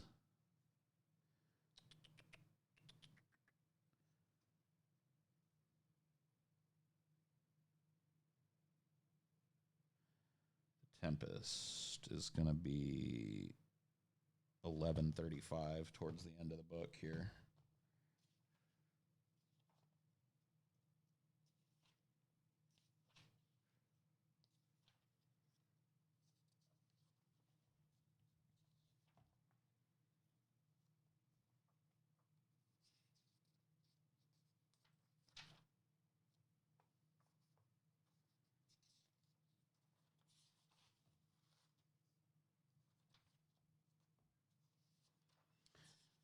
Yeah, I really love The Tempest. Yeah, there it is. All the infections the sun soaks up from bogs, fens, flats on Prosper fall and make him by inch meal a disease. His spirits hear me, and yet I needs must curse. But they'll not pinch me, nor fright me with urchin shows, pitch me in the mire, nor lead me like a firebrand in the dark out of my way, unless he bid 'em. But for every trifle they are set upon me, sometimes like apes that mow and chatter at me, and after bite me, then like hedgehogs which lie tumbling in my barefoot way, and mount their pricks by my footfall. Sometimes I am all wound with adders, who with cloven tongues do hiss me into madness. Lo, now lo, here comes a spirit of his, and to torment me for bringing in wood slowly, I'll fall flat. Perchance he'll not mind me. I love it, dude. I love it. Did being in theater get you laid? No. No, it didn't. I could have gotten laid, but circumstances were different. Paul's heart belonged to a woman who did not want Paul's heart. And so when other women came and offered Paul their vaginas, Paul said, no, my heart cannot go into that vagina. But I don't think it would have been theater that got me laid, no. Where would one start with Shakespeare? I never read him. Get a complete works.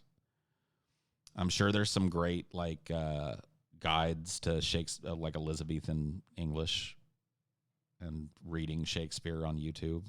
Find some of that.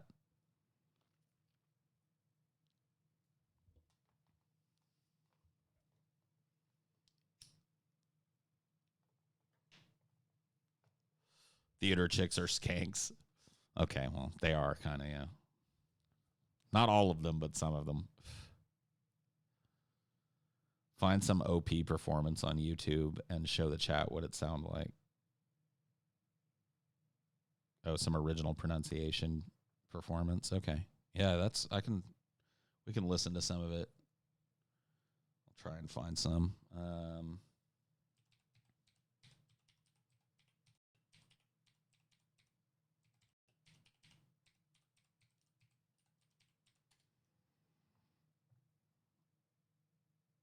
Okay, so here's Hamlet's to be or not to be in the original pronunciation. You ready?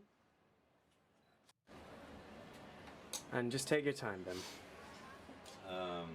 Hamlet, take 2.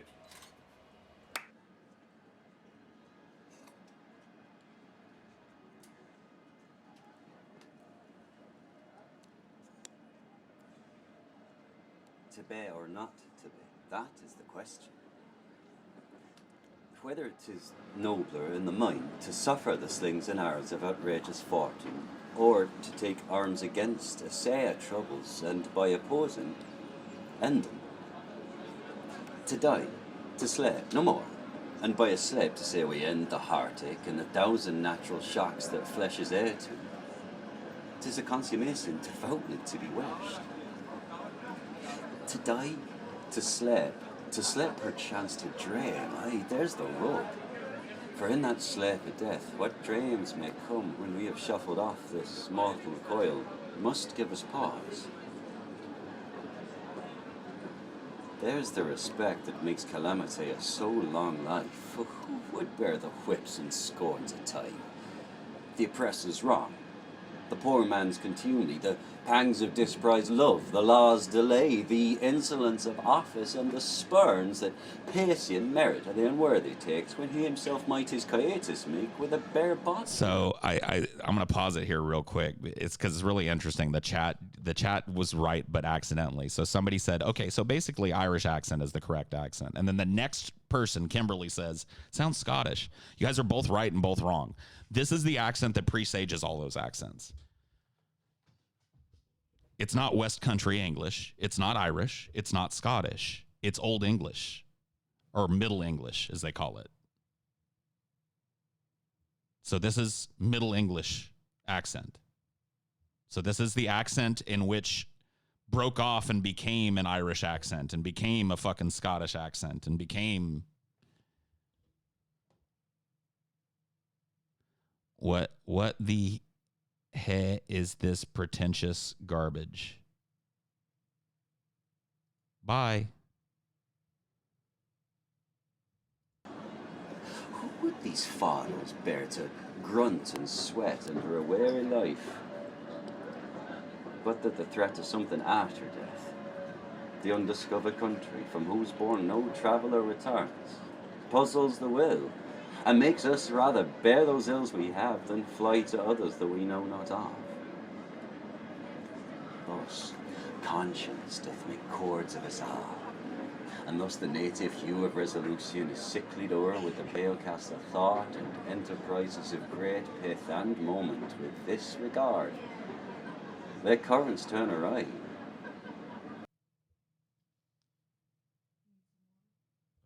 No. And loose the name of Axiom. It's after you know the Ferrophilium. Yes. Pretty cool. Was the original language of the Canterbury Tales in the same language, Middle English? I don't know. I assume that a lot of things were, but I don't know exactly. Can we pretend that airplanes in the night sky are shooting stars? What? Lol, a guy with the name Nuance is Dead gets borked for a bad take. Yeah.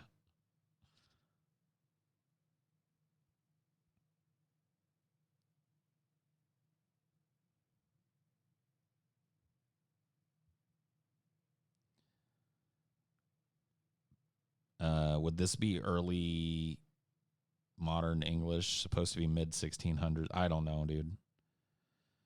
You got me, dude. You got me.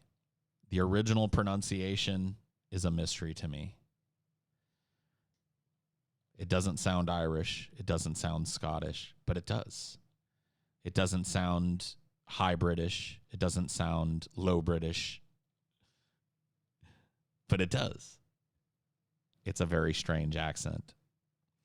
Look up the Isle of Man dialect. It's the island in the middle of the UK where they branched off from Old English, yeah. Paul, the sky looked like the Doom invasion was going on this morning. I believe it. I know. I've heard from the family that things are fucking bad over there. Kind of sucks. You've become a harbinger of the shittiness, Paul's dad. I need you to understand, I know what's going on in the little town that I grew up in because a lot of people that I know are still there. So I don't need to be like reminded of it in the middle of fucking shows. So I'll tell you what, I know you're a patron and everything, but the next time you remind me of news that's going on in Madeira, like you're my little connection to Madeira, know that I've got family and friends there that told me fucking weeks ago what's going on.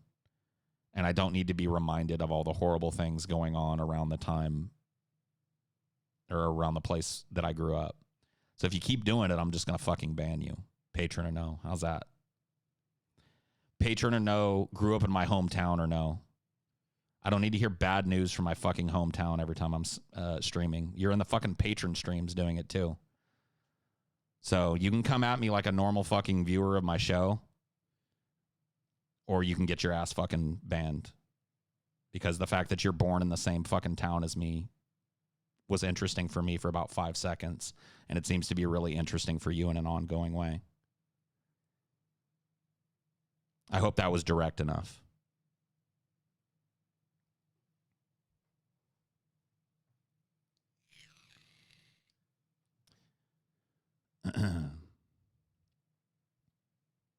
I think Canterbury Tales predates Shakespeare. Canterbury Tales is Middle English. Shakespeare is technically modern English. So make a new account and do it? Sure. If he wants to.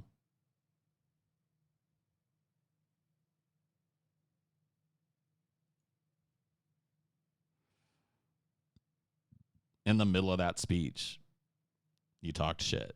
So there you go. I'm going to find your ass on fucking Patreon too. And you mention a fucking word, I'll snip you there as well. You're already snipped from Patreon stream chats now, so you can get fucked. You should see Oregon, my country, Clackamas County. It's crazy. Luckily today things are improvement. Yeah, it's everywhere, dude. I got fucking family in Oregon too.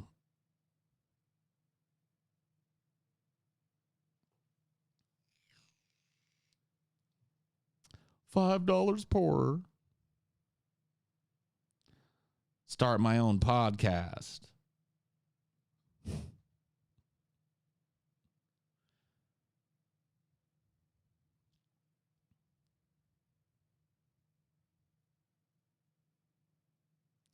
Savage, but I'll be like, you guys don't understand. Like, dude is in every stream I do going, this going on in Madera. Do you know that? Like, I've had to chastise him now 4 times. He starts rattling off names of people that live in Madera. Do you know this teacher? This teacher? And I've tried to be nice to the dude. He's a patron. He's been around. He's a hometown guy, but he seems to not be able to get over the fact that he just happened to squirt out of his mom's vagina in the same area as me. And just wants to, like, try and foster some kind of connection with me by telling me all the horrible things going on in my hometown. So he can go get fucked. How about this? If you live in Madera or around Madera, it's now part of Order 66 that your ass gets fucking banned if you mention something about it. How's that? I'll talk about where I grew up, and if you're from there, keep your fucking mouth shut. How's that? There's half a minute of lag for the chat. That's weird. Yeah, that's real weird. Let me see if I can fix that. I don't think I can.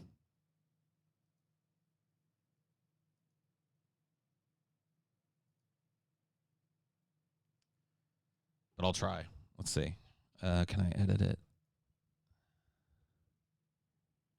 No.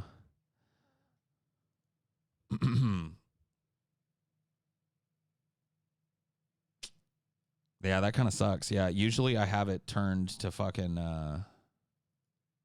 live stream settings. Okay. Live chat. Slow mode's not on. Live chat to replay. To edit moderators, blacklisted words, and more. Blah, blah, blah. Okay, yeah, I don't think I can. But there is a setting that usually, I don't know why it wouldn't be, why it's different for this, but usually it's set to like instant. It is delayed, yeah. About 30 seconds. Yeah, that's crazy.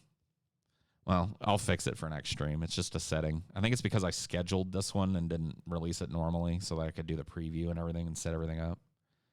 Maybe because you use Top Chat. I mean, live chat is the same, though.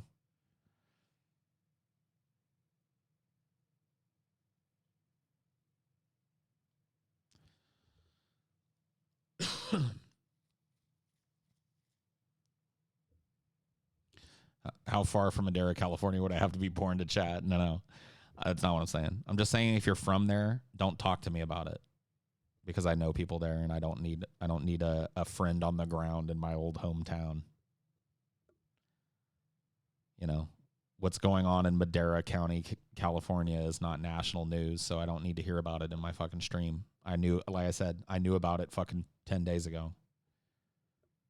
Paul, once Corona ends, whenever that ends, hypothetically, would you be interested in trying to audition for a community theater production near you? If I had the time. My problem is the time commitment. I know what a huge time commitment a show is, especially, you know, as it ramps up towards production time.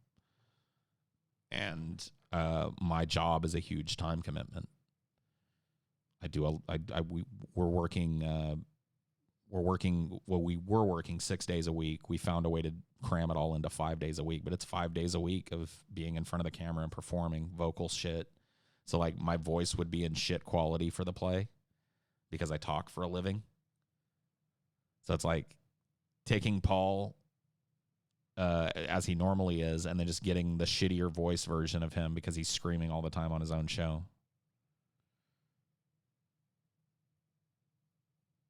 That Paul's dad guy was dumb. Yeah. It's just a dipshit. There's a chat hierarchy. Yeah, dude. A long time ago, YouTube moved to live chat and top chat. Top chat automatically filters out a bunch of like spamming and bullshit, and live chat shows that. So typically I just use top chat because I found that live chat is where the stupidity happens. But I read the live chat.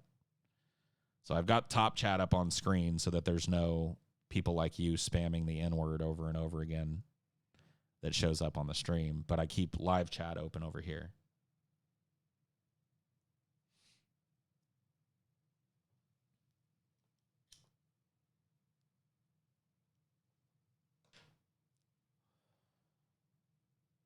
Jareth Gawain, Uruguay for the win. You're basically made a caste system. Oh, yeah.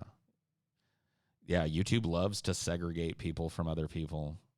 It's crazy. Dude, YouTube used to be so fucking cool. I don't want to go on that rant again, though. That's a boomer rant. But I just got to tell you guys, man, there was a time when YouTube was fucking cool. Real cool. It's not so cool anymore. Kind of sucks now. Why would I ever use that word? I'm reformed. Oh, sure, Jason. Sure you are. Dude, a leopard don't change its spots. That's an old country-ass saying that my mom used to spout at me when I was growing up. A leopard don't change his spots.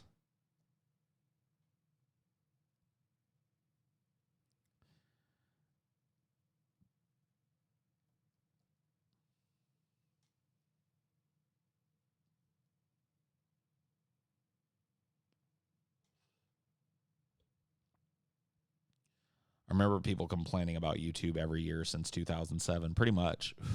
When it became GooTube, which was a big word that's not used anymore now. But when YouTube became GooTube, that's when the shit hit the fan. When Google bought it. I mean, YouTube was invented to watch a halftime nip slip, pretty much. I used YouTube as a place to watch music videos and listen to songs and shit. That was a really easy place to find a song if I wanted it for like a year before I ever realized that vlogging was happening on YouTube. And one of the first people I discovered vlogging on YouTube was the Manatee. In fact, I think he was the first. And he was doing it before TJ was, by the way. This is part of Brett Keen's claim to fame that's actually real. You know, he was one of the first really active vocal atheist vloggers on YouTube. And I started watching the vlogging community that built up around atheism because of Brett Keen. And when TJ came on the scene, I immediately noticed him because Brett Keen shouted him out. You can shave a leopard and then it would have no spots. Yeah, but then when its hair grew back, it would be the same spots. You see what I'm saying? A leopard doesn't change its spots. This is it's a folksy way of saying that something that I was told in a different way by my therapist, which is everyone is capable of profound change. Most people never will. A leopard doesn't change his spots is a folksy way of saying that very same thing. How much time does it take for you to set up a D&D campaign as a DM? Also, ever tried Warhammer? I'm cramming for the first time a Game Master seat, a pre-written Warhammer campaign with my addings. So I break it down as a DM. I like to write open-ended campaigns that are based more on the choices that the characters have decided to make and less on a staid story that I have. So I come up with a basic outline, right, of the principal villain in the story, the principal kind of set pieces that I'm going to allow them to visit, that kind of shit. That's the hard work of it, really, coming up with the kind of outline. But then really a lot of the focus goes for me as a DM session to session. So I'm really focused on session 1. And so I'd say like 3, 4, 5 days before session 1, I go in and I really start populating it. Now, I don't write scripts. I use my natural kind of talent to improvise dialogue, but I write characters. So 3 or 4 days before session 1, well, probably longer before session 1, because session 1 is like the big rollout. So a week or 2 before session 1, I start working on character bios for my principal NPCs. I start working on my character, like what voice am I going to use? How am I going to present them? And all of the monsters and stuff that they might face. I get all that shit lined out and all the stats lined out, and then I go DM it. And I wing the dialogue with the characters because I know which way I want to lead them. I also know the options that they have. And so, you know, how they interact with the NPCs dictates which direction I send them, and thus which set pieces get used in that campaign. So, for example, in Dank D&D, in the second campaign, not the second campaign, the second session, there was a very, very clear split, right? And I prepared for 2 very distinct possibilities. And the players could only take one. So all my prep for that other possibility went to shit, you know, because it's just like, you don't know what your players are going to do. But that's the key. I think setting up that's why I think I make a decent DM, is because I'm capable of, I don't need the dialogue in front of me. I don't need reminders of what this character, like I can make characters sound and look different in my performance. I can distinguish them from one another. I can create these recurring type of characters that come back in my campaigns, and put them in these tense situations where, like, players might ask a question or try and do something I didn't think of, and so you have to be quick on your feet. It's all about improvisation. I would never, like. Here's the thing. Here's the trick. Because Najosa, you said, yeah, bad DMs try and force you on a linear story. Here's the thing. Dank D&D, which is the only session, by the way, that I've ever DM'd for. So Dank D&D, as it exists, for those of you that have seen it, was totally linear. Like, it's making the characters feel that's why I said you have to prepare for these different eventualities. That's why you prepare 3 different paths, and then the characters choose one, and the other 2 paths, all that prep goes out the window. It really doesn't, though, because that you can use that later. But you have to pre-prep every session and give these players an illusion of choice. But the problem is that it's a spider's web, right? It moves out, but all the choices converge right back at the center, which is a totally linear line. You know what I mean? From where you started, if you look at it that way. Here's the tavern they start in. Here's the end goal of their session, right? And what's in between it is this spider web of choice that makes them feel like they really went on a journey together and made all this choice. But at the end, you could draw a straight line between where I started them and where I ended them.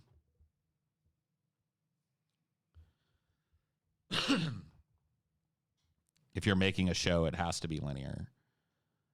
I think if you're making a good campaign, it has to be linear. If you're sitting down with a campaign that's open-ended to the point where you don't know what's going to happen at the end of it, then you're just wasting the time of the people you're playing with. Like, you can give some choice. You can have some different endings based on the choices that they've made, but I'm saying ultimately your characters go from here to here. And along the way, they gain levels and experience and blah, blah, blah, blah, blah, and weapons and then gear, and then, you know, they end here. They start here.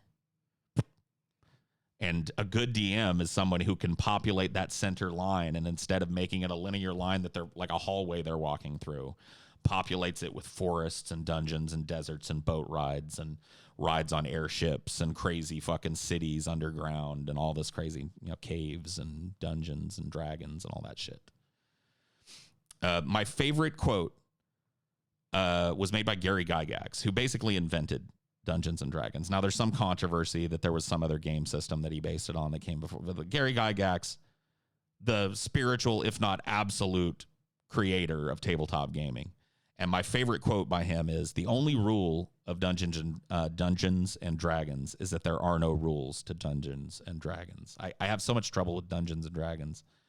The only rule in Dungeons and Dragons is that there are no rules in Dungeons and Dragons, which is counter to how a lot of people play the game. Like, I'll tell you this about me as a DM too. I'm not a numbers stickler.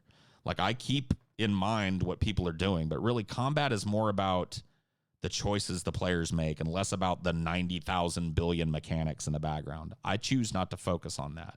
And I told my players, I want a simplified version of this combat shit.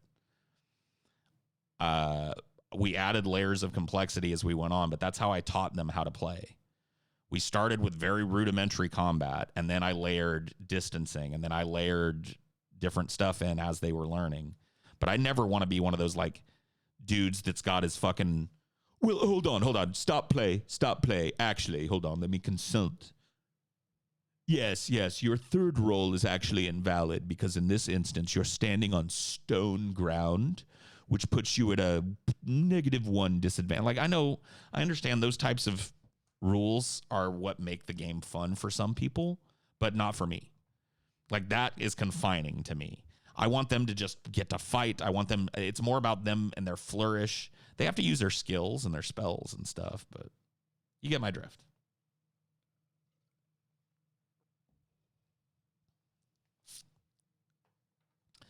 You get my drift.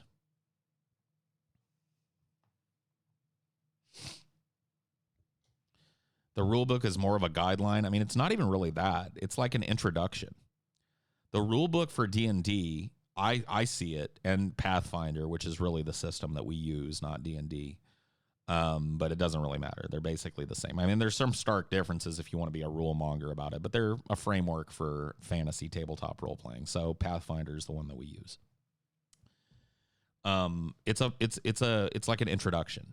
So getting to know Pathfinder for me was like an introduction to the possibilities of this world. And then I went immediately, because what they want you to do is, if you read these manuals, is here are 3 or 4 scenarios that you can start with. And I was like, fuck that. I can come up with that shit on my own. I just need to know how this works. Okay, cool.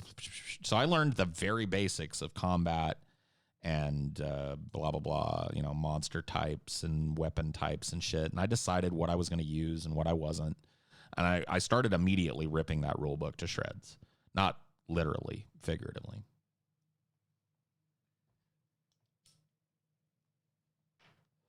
Because I was like, this isn't fun. This is fun. This is too complex. It's going to take too much time. This is cool. And I made my own kind of little rule set, my own setting. I don't even know what it's called. I've got to come up with a name for my world, because all these little places and towns and stuff that appear in Dank D&D, I made them all. These are all my original. Like, I didn't go to some fucking website and find a setting and steal names and shit. Like, I came up with all these cities. The world that I built over the course of the first session of Dank D&D, it actually has geography and shit now. Like, there are towns and points and directions and shit. So I would like to have like a map and come up with a name for that world. What is your opinion of the Hateful Eight? Many people dislike the heavy focus on tension and dialogue, but I thought it was great because of that. So it's kind of interesting. My girlfriend, I think, was one of those people that wasn't too enamored with it the first time she saw it. But I was watching it, I don't know, a couple months ago. And she ended up sitting down and watching some of it with me, and I think enjoying it more than she did on her first watch. So I really liked the Hateful Eight the first time I saw it. I liked it more the second time I saw it. And any tips for someone who wants to DM but has never played D&D, only watched? I got friends who want to play, but I'm the only one who wants to DM. Go back and listen to all the shit that I've just talked about. Like, honestly, those are all tips. Like, literally, like when this show is done, go back to this point in the show and listen to my D&D talk from start to finish. Those are my tips to you. If you didn't, like, if you can't extrapolate from that, the tips, then I don't know what, I probably can't help you.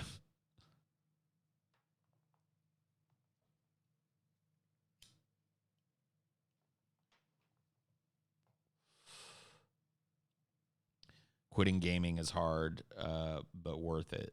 I'm going to delve into reading more creative things like D&D. Cool. You showed me the episodic version instead of the... Oh, yeah, that's right. Yeah. We watched the episodic version so that we could watch it in chunks. Well, I remember you saying that you were more into it than you were the first time you watched it. I don't know if you still, have a low opinion of the movie or whatever, but don't feel bad for taking inspiration from stories you enjoy. Oh, no, absolutely. I stole everything that's in my shit. Every writer steals everything that's in their shit. So get over that and then go and have fun with it. That's a good one. Like, that's a good one that I didn't mention earlier. Have fun. Like, if you're not having fun making it, your players aren't going to have fun playing it. That's why I'm not a rule monger. That's why I'm an improvisationalist. That's why I prepare them with choices, etc. I want them to have a good time when they're playing in the world that I've made for them. And if they're if you're not having a good time making it, then it's going to suck for them.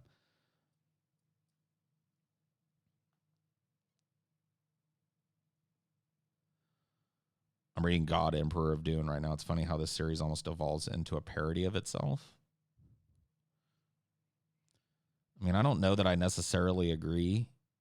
God Emperor is fucking brilliant. Like, all of the Dune books through Chapter House are fucking brilliant. Like, a lot of people stumble on God Emperor because it skips ahead so much time. Like, it moves forward like 23,000 years or some shit, and people are like, "What?" But no. Like, God Emperor's amazing. Leto the Second. D&D in the Dune universe. Ooh, that'd be dope, dude. That would be cool to take like a Pathfinder campaign and populate. Oh, that's a good idea, Jareth. Dude, maybe I'll do that. I wanted to do a sci-fi setting for one of my D&D campaigns. I was going to do a more traditional orcs and sorcery campaign for our next one, but now that I'm thinking about it, maybe I'll do that, dude. Maybe I'll just take my Pathfinder campaign and make it Dune. Yeah. That dude that said that the God Emperor was Dune evolving into a parody of itself is a smooth brain. Or at the very least, that's a smooth brain take. Hi from Portugal. Hi from Uruguay. I found out I've been saying Uruguay wrong. It's Uruguay. I had an Uruguayan reach out to me and teach me how to say it.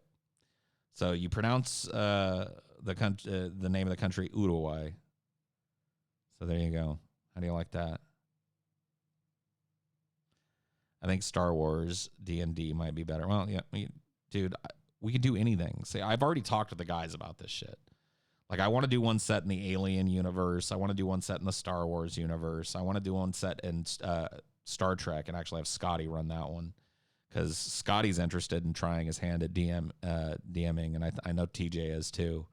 So really, like, establishing the rule set and then letting them kind of go wild with the setting would be cool.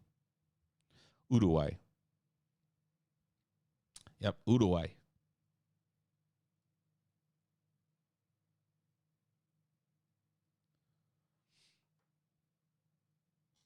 Hi from Brazil. Hola, Brazil. Hola, Brasileiro.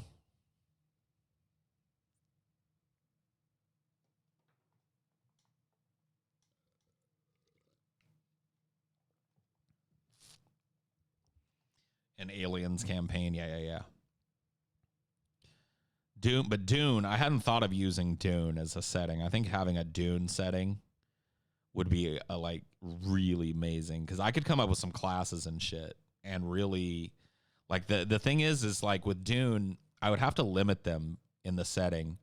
So I would have to choose whether I wanted them to be Well, actually, no, I wouldn't. So they could be a group of people on Arrakis who have to survive, who by happenstance, maybe due to a battle that took place, they're the last survivors of a big three-way battle on the Arrakeen Desert, between the Harkonnen and the Sardaukar, the Atreides and the Fremen. And there's, these, three soldiers left. And you can pick, like, your character class, you can pick to be a Harkonnen, and then you can pick to be this type of Harkonnen, a flame trooper or a blah, blah, blah, blah. And then I could count, this would be easy for me. It would be totally easy for me to plot out like a whole Dune game system based on Path. Because like now that I have the general idea that Pathfinder gave me, I don't need it anymore.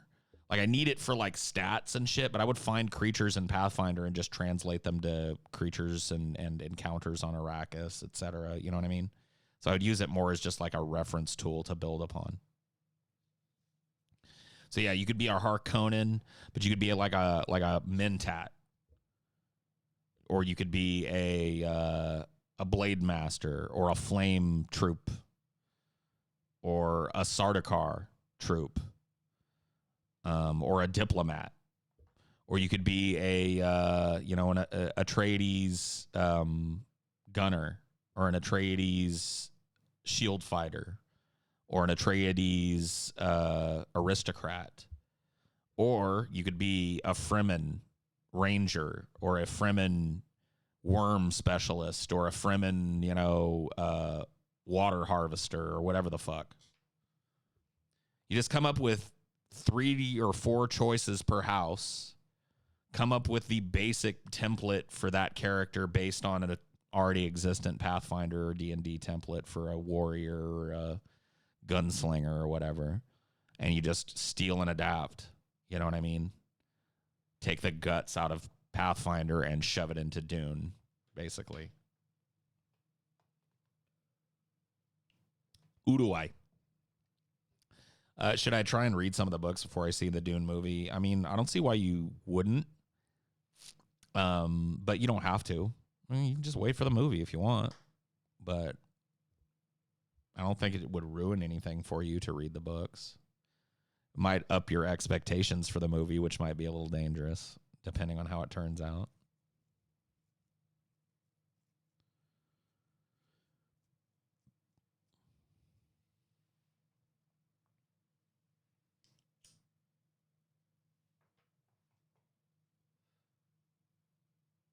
We're all stars now in the dope show.